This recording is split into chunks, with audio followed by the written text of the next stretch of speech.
JK Yadav Films present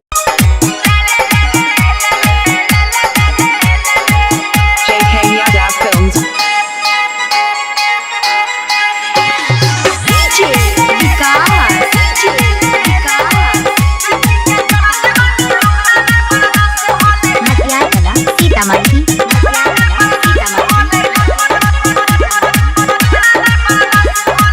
singing by Prince बिरिया।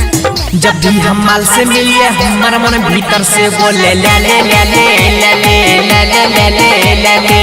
देख के चढ़ल जवानी हमरा में बर्दाश्त हो ले ले ले ले ले ले ले ले ले ले ले ले मांगे कहई छई की सारे कहरे नहीं मोह कहानी सारे भीतर से मन हमर बोले होले होले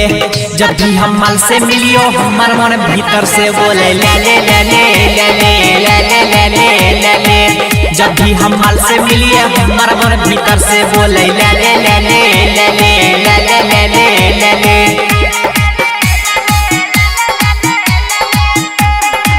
JK Yadav Films.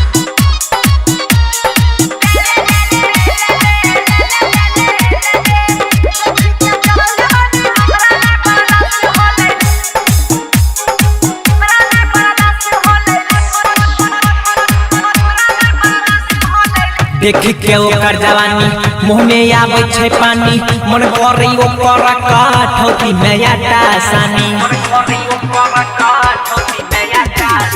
देख के ओकर जवानी मुँह में आवे छै पानी मन करे ओकर काठौती में आटा सानी माल छमी हिला बहमादे कहना के धरिया ई दमादे मिल छोड़ो का तू खेले खेले खेले जब भी हम माल से मिलियो हमर मन भीतर से बोले ले ले ले ले ले ले ले ले ले ले ले जब भी हम माल से मिलिए हमर मन भीतर से बोले ले ले ले ले ले ले ले ले ले ले JK Yadav Films. Singing by Prince बिरिया।